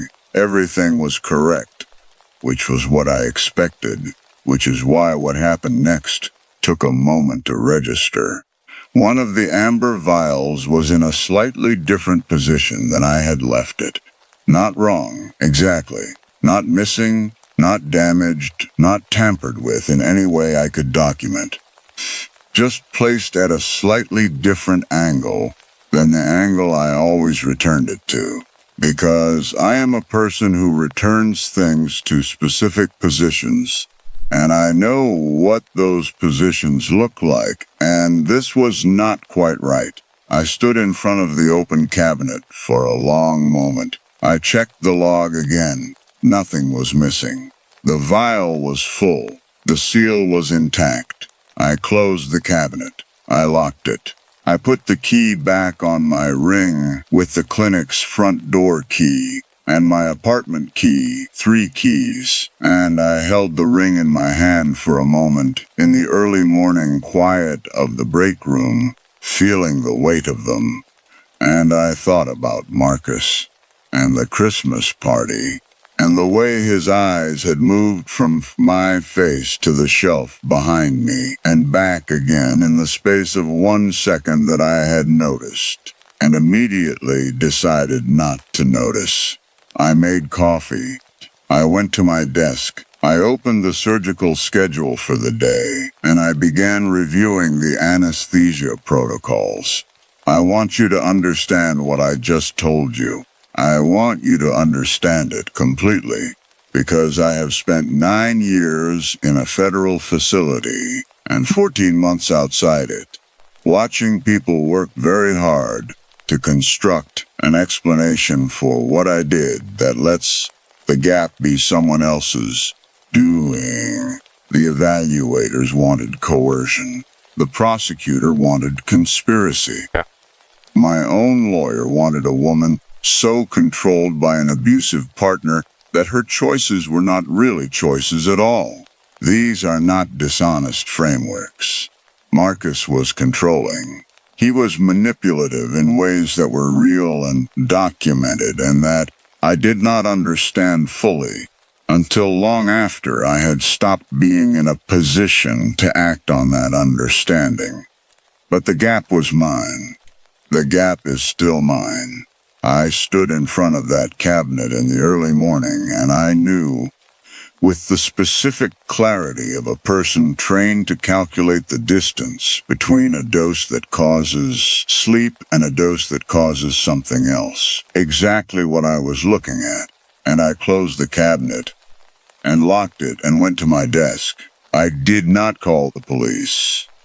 I did not call Marcus. I did not say anything to anyone.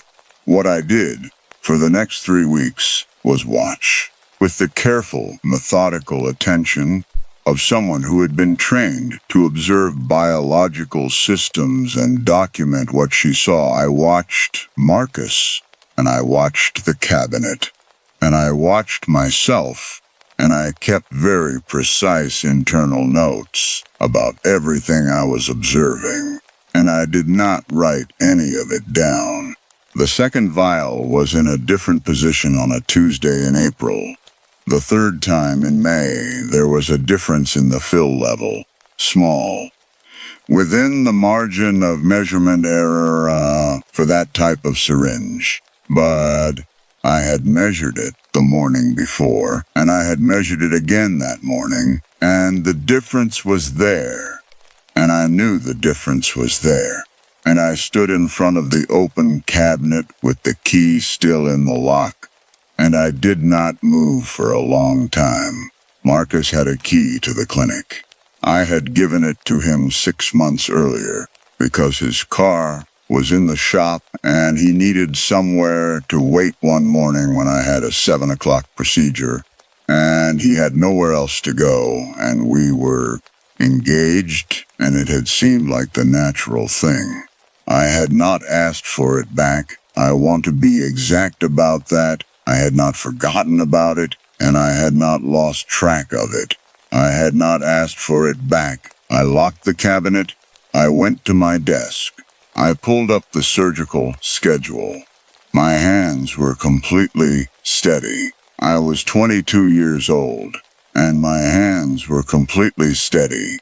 And I have thought about that every day for 9 years.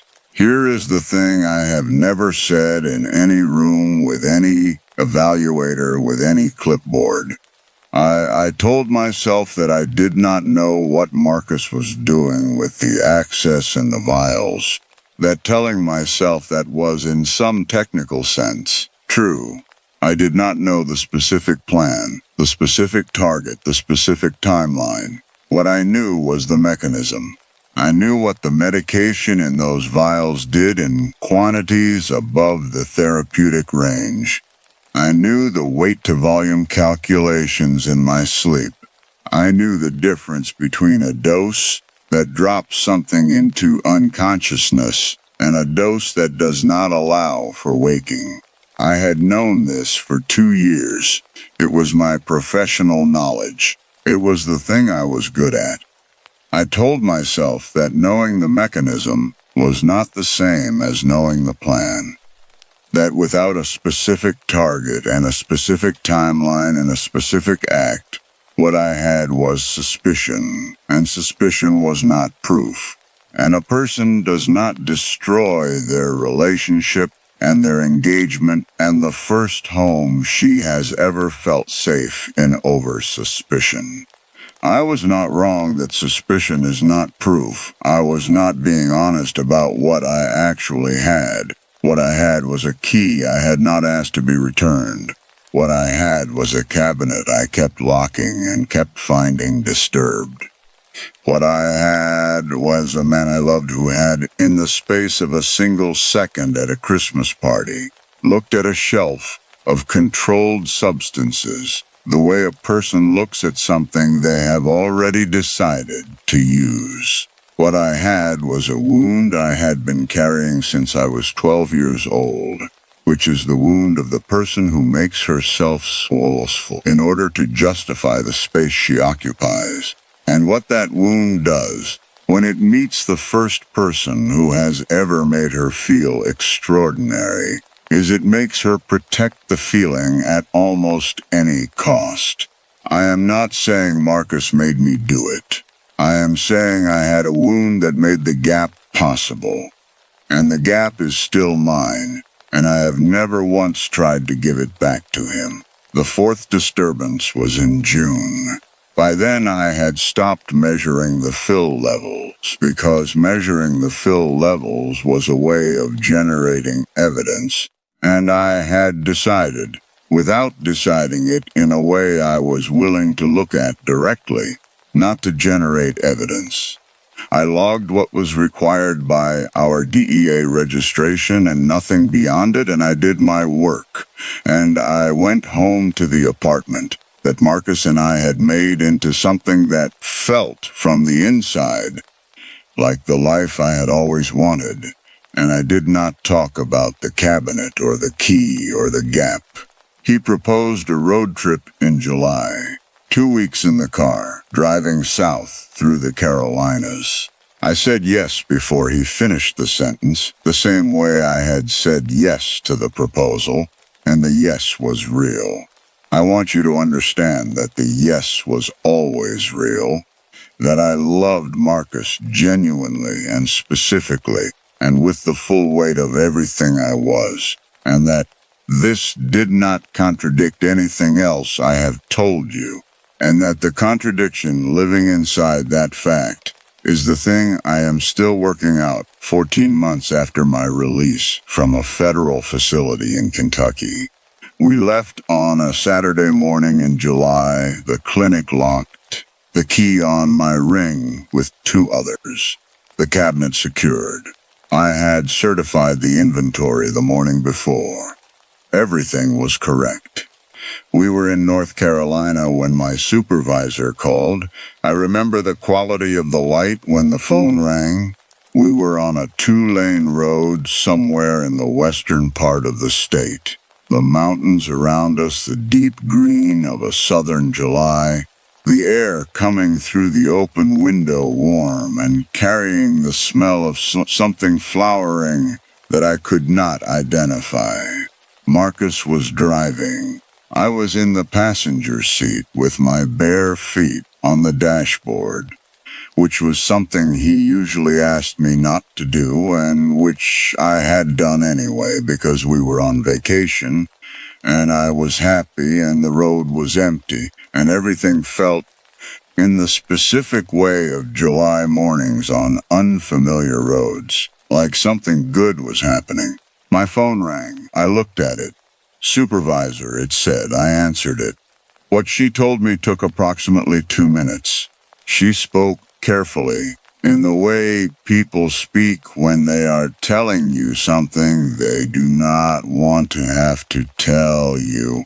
And I listened with my feet still on the dashboard and the warm air coming through the window and Marcus's hand on the gear shift and the green mountains going past. I said I understood. I said I would call her back. I ended the call. I put my feet down from the dashboard. Marcus looked at me. He asked what was wrong. I said, "They found something in the cabinet." He was quiet for a moment. The road curved, and he followed it, and his hands on the wheel were relaxed and unhurried. Then he said, "What kind of something?" And I looked at him.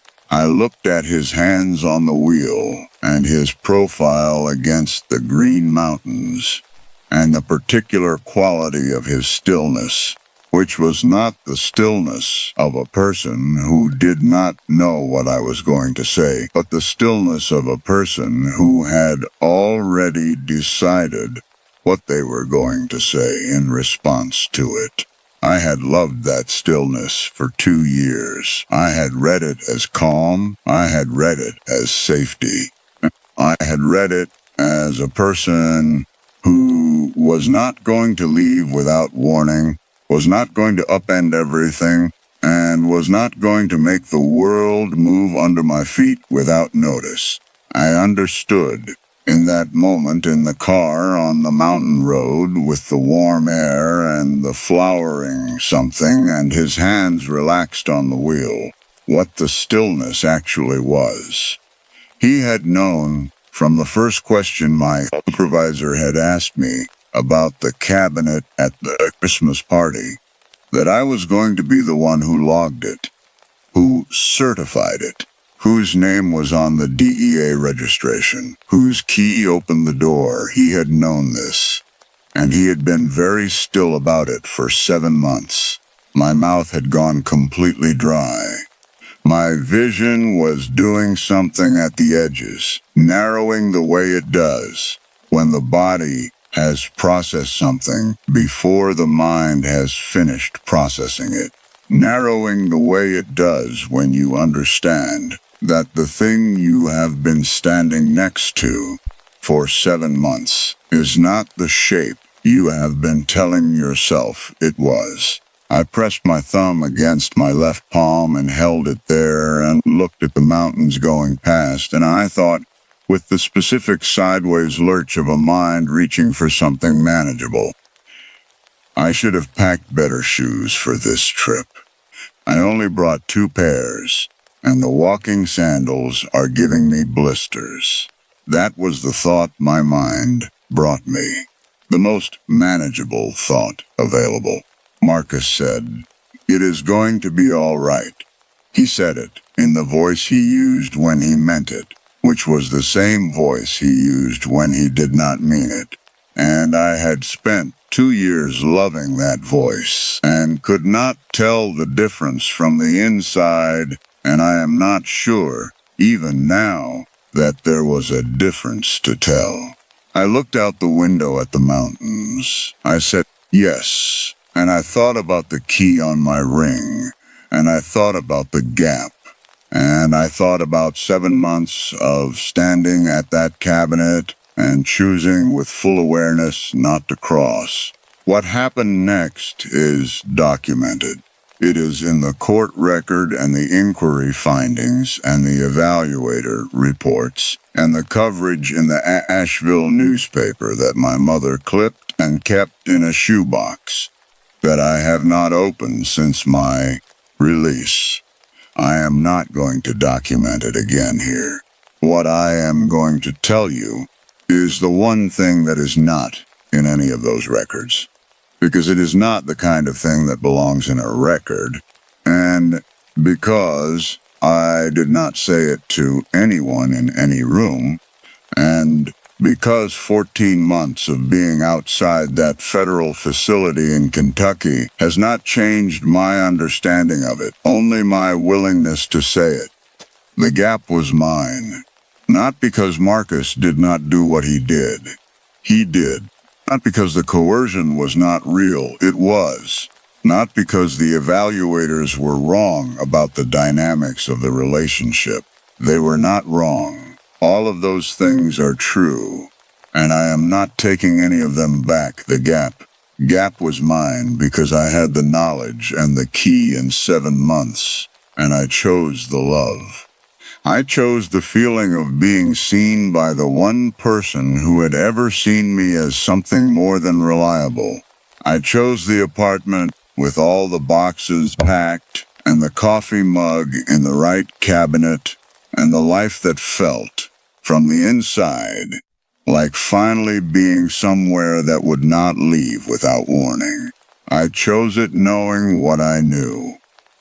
and a person was harmed because of what I chose. I carry that. I have carried it for 9 years in a federal facility and 14 months outside it, and I will carry it for whatever time I have left, and I am not asking you to decide what that means about me. I have stopped asking anyone to decide that. What I know is what I know, and what I did is what I did. And the distance between those two things is the distance I will spend the rest of my life learning to measure honestly. There is a vial on the shelf in the break room of the animal clinic where I work now. Not the same vial, not the same clinic. I am in a different city and a different state. And the clinic is a small practice with 4 exam rooms and a gravel parking lot and a hand-painted sign that I noticed when I came in for the interview and which I found, for reasons I did not examine immediately, quietly reassuring. The kind of sign a person puts up when they are not trying to be anything other than what they are. My supervisor here does not know my full history. She knows I have a gap in my employment record. She knows I have a federal record. She hired me anyway, because I have exceptional credentials, and because her previous technician had left on short notice, and because she is, as best I can determine after 14 months of working for her, a person who makes decisions about people based on what she can see of them directly, rather than what a record says about them in the abstract. I am grateful for this in a way that I do not have adequate language for. The vial on the shelf is amber glass with a white label and black print. Standard clinical stock. I handle vials like it every day, the way I have handled them since I was 19 years old, and first started in a clinic and first understood that I had a facility for this work that went beyond what most students brought to it. I handle them the way I have always handled them, carefully, precisely, with the specific attention that the work requires and that I have never lost. Not in 9 years in a federal facility where there was nothing to apply it to. Not in 14 months of rebuilding a professional life from a much smaller foundation than the one I had before. I noticed the vial on the shelf on my first morning. It was in a slightly different position than the others. Not wrong, just angled differently. The way things get angled when someone has reached past them to get something else and bumped them without noticing. I stood in the break room doorway and looked at it for 1 second. Then I went to my desk and pulled up the morning surgical schedule and began reviewing the anesthesia protocols. 1 second. I want to be exact about that. It was 1 second, not 7 months.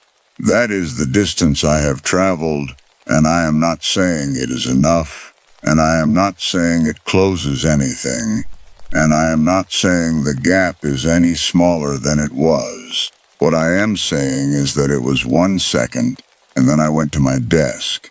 I think about Marcus sometimes. Not the way I used to think about him in the first years, when thinking about him was inseparable from thinking about the apartment and the coffee mug in the right cabinet, and the person I was when he looked at me like I was the answer to a question he had been carrying.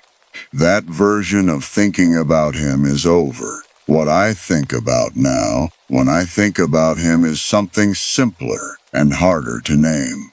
I think about the quality of knowing something and choosing not to act on it. I think about the gap and what lives in it, and what a person builds in the space between knowledge and action when they are 22 years old and have spent their whole life trying to be worth keeping. I do not think I was a bad person. I do not think I was a good one.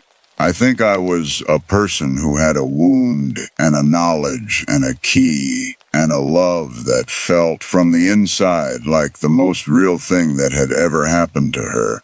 And I think I made a choice that I understood was a choice at the time and did not name as one until much later. And I think the naming is the work I have in front of me for whatever time I have. I walked past the break room this morning on my way to the first surgery of the day. The vial was where it should be. All the vials were where they should be, in the positions I return them to, which I know because I am a person who returns things to specific positions and knows what those positions look like. I looked at them for 1 second. The row of amber glass and white labels and black print, all correct, all present, all exactly where they belong. Then I washed my hands and went in to start the procedure. My hands were steady. They have always been steady. That is the thing about me that has never changed, not through any of it. And I used to think of that steadiness as evidence of something good about me, a sign of capability and competence and the kind of reliability that makes a person worth keeping around. I think about it differently now. I think steadiness without honesty is just a way of being very calm about the wrong things. I think the steadiest hands in the room are not always doing the right work. I think I am still learning what it means to be steady in the right direction. The clinic closes at 6. I will lock up tonight and put my key on the ring with my apartment key. 2 keys now, not 3. Lighter than it used to be in a way I notice every time I pick it up. I will drive home through the city that is not Asheville, past the streets I am still learning, and I will make dinner in the apartment where all my boxes are unpacked. Not because I feel safe exactly, but because I made a decision when I moved in that I was going to unpack the boxes regardless of how I felt, that I was not going to live in a state of readiness to leave, that I was going to put my things in the places where they belonged and stay. I am staying. That is the most accurate thing I know how to say about where I am right now. I am staying, and I am working, and I am trying to learn the difference between the steadiness that holds something good in place and the steadiness that holds something wrong there. And on the days when the clinic is quiet and the break room is empty and the vials are where they should be, I think I am beginning to understand the difference. On the other days, I go back to my desk, I pull up the schedule, I do the work that is in front of me, my hands are steady, I am learning what to do with that.